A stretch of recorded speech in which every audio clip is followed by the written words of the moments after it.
Hi guys, आज हम बात करेंगे नकल बॉल की। नकल ball is an important aspect in football. जब लंबा शूट मार रहे हैं या गोल किक या पेनल्टी कर रहे हैं तब हम नकल बॉल बेसिकली यूज़ कर सकते हैं।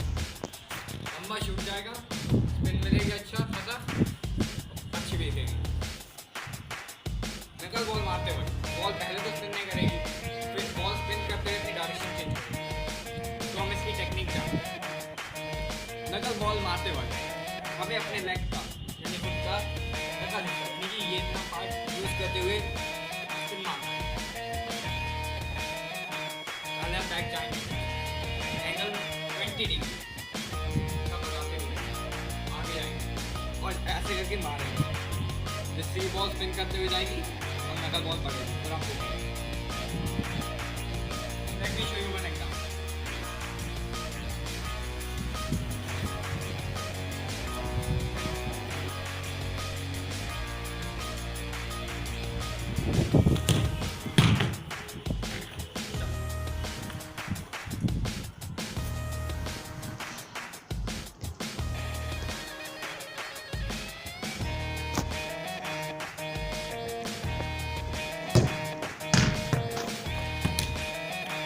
उम्मीद है आप सीख गए होंगे कि नकल बॉल कैसे मारनी है।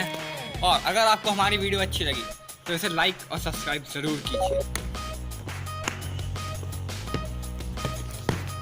अब ये क्या है भैया?